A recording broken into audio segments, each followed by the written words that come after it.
L'invité régional, Thomas Cochebray sur RCF et Radio Fidélité. Ariel Ben David, bonsoir. Bonsoir monsieur. Merci d'être avec nous en direct sur les radios RCF et Fidélité en Pays de la Loire depuis nos studios vendéens. Vous êtes le rabbin régional, votre périmètre d'action se situe sur les Pays de la Loire et la Bretagne.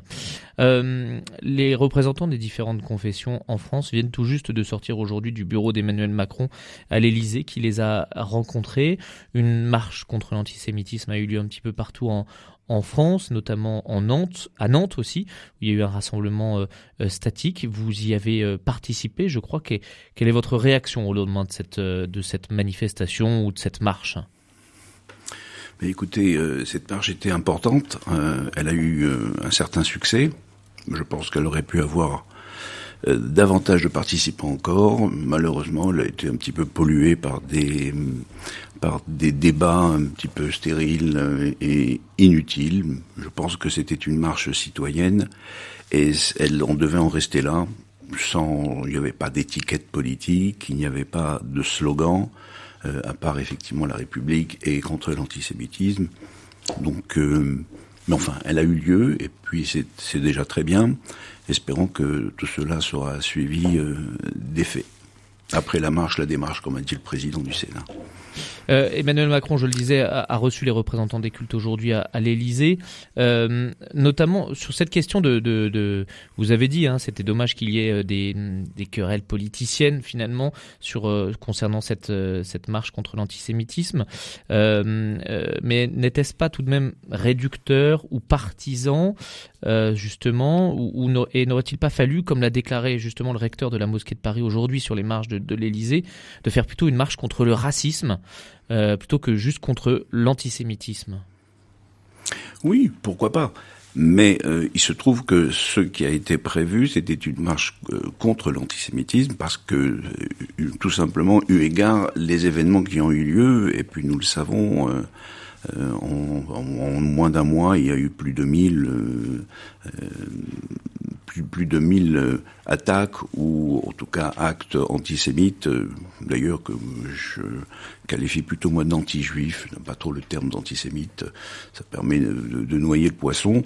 Ce sont des actes anti-juifs, donc c'est suite à ces actes anti-juifs que il fallait s'exprimer, il fallait marcher, et que à l'origine de cette marche, les deux présidents des chambres ont décidé que j'étais là en l'occurrence contre l'antisémitisme parce qu'il fallait bien affirmer que ce sont les juifs qui sont ciblés aujourd'hui. Ceci étant, on aurait pu étendre en disant antisémitisme ou anti-judaïsme et également islamophobie ou contre le racisme d'une manière générale. Parce que ça pourrait laisser penser que on pointe du doigt une certaine communauté en disant vous êtes responsable de ces actes-là contre une autre communauté, et de dire par exemple voilà la communauté musulmane en France qui n'est pas responsable de ce qui se passe d'ailleurs dans le conflit israélo-palestinien actuellement, mais de dire que voilà elle est responsable des actes de anti-juifs, voilà, et c'est peut-être un petit peu trop réducteur et ça cible une certaine communauté qu'il aurait peut-être fallu élargir pour éviter ce genre de questionnement d'ailleurs, peut-être. Oui, peut-être, mais là encore, qui cible qui ? C'est ça finalement la question. Hier, dans le cadre de cette marche, personne n'a désigné qui était à l'origine. Nous le savons, mais il ne s'agissait pas hier de désigner qui était à l'origine de ces actes anti-juifs. Le président du consistoire israélite de Paris a déclaré aujourd'hui sur France Info « On n'a pas vu les instances musulmanes appeler massivement à venir manifester ». C'est un regret aussi pour vous, cette absence de représentants de la communauté musulmane ? Évidemment, encore une fois, c'était une marche citoyenne, c'était tous les citoyens qui devaient être là.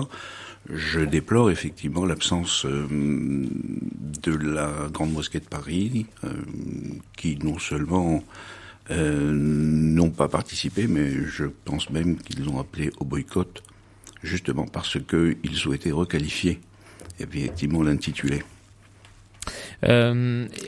Est-ce que vous comprenez aussi que certaines personnes n'ont pas défilé hier de peur de se voir amalgamés à un camp auquel ils n'auraient pas voulu être rattachés? C'est-à-dire, si je marche dans cette manifestation contre l'antisémitisme, eh bien, ça veut dire aussi que je suis un soutien à la politique de l'État d'Israël. Certains ne voulaient pas justement être amalgamés avec ces deux choses-là. Est-ce que vous comprenez ou pas? Encore une fois, le but et l'objet de cette marche, de ce rassemblement, de cette manifestation, c'était pour appeler à sensibiliser les personnes et également compter par là même nos amis en voyant qui est-ce qui vient soutenir la cause ou en tout cas qui vient soutenir la communauté juive dans ces moments difficiles qu'elle traverse. C'est encore une fois cette communauté qui traverse aujourd'hui les moments difficiles, nous le savons. Donc il n'y avait pas de slogan, il n'y avait pas lieu. Ici nous sommes en France et c'était contre l'antisémitisme qu'on appelait. C'était pas un soutien à Israël, quoi qu'on pense de la politique d'Israël. Les querelles intestines politiciennes françaises sur la présence du Rassemblement national à cette manifestation, la non-présence de la France insoumise, de quel œil voyez-vous ça? Malheureusement, là encore, c'était des querelles qui étaient inutiles. Toute personne avait sa place dans cette marche. Donc que LFI ne veuille pas y participer sous des prétextes parfois même fallacieux, c'est leur droit. C'est-à-dire fallacieux? C'est-à-dire que à un moment c'était parce que il ne fallait pas cautionner le massacre, dixit Monsieur Mélenchon, ou alors et après d'autres sont revenus pour nous présenter une autre version en nous disant qu'il fallait pas marcher aux côtés du Rassemblement national. J'ajoute que pour marcher aux côtés du Rassemblement national lors des manifestations contre les retraites, ils étaient tous là. Et qu'il n'y avait pas de problème. Est-ce que Édouard Philippe, l'ancien Premier ministre, a déclaré ce matin sur France Info qu'il existait une sorte d'antisémitisme latent chez la France insoumise? Je cite ses propos. Je crains qu'il y ait un certain nombre de déclarations de LFI qui n'aient pas été ambiguës du tout. Elles ont utilisé les codes, les mots d'un antisémitisme ancien et abject. Il y a chez LFI une tactique de la conflictualisation parce que, selon vous, il y a un antisémitisme latent, d'atmosphère, dangereux au sein de ce parti? Je partage les mêmes craintes que Édouard Philippe.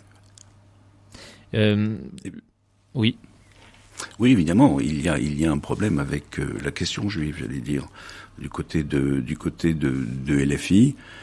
Bon, peut-être que c'est électoraliste, on va dire.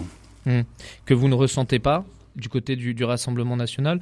La France insoumise dit oui, Marine Le Pen n'a pas cassé les ponts avec son père fondateur et les liens avec l'antisémitisme d'alors. Voilà.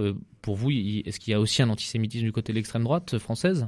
Je ne suis pas un partisan du Rassemblement national. Je note simplement que M. Jean-Marie Le Pen a été exclu par sa fille. Je note également, surtout, que aujourd'hui, les représentants du Rassemblement national défendent sans faille et sans réserve la communauté juive. Et je partage donc effectivement le point de vue de maître Serge Klarsfeld. Rabbin Ariel Ben David, une dernière question sur cette marche-là, la non-présence d'Emmanuel Macron.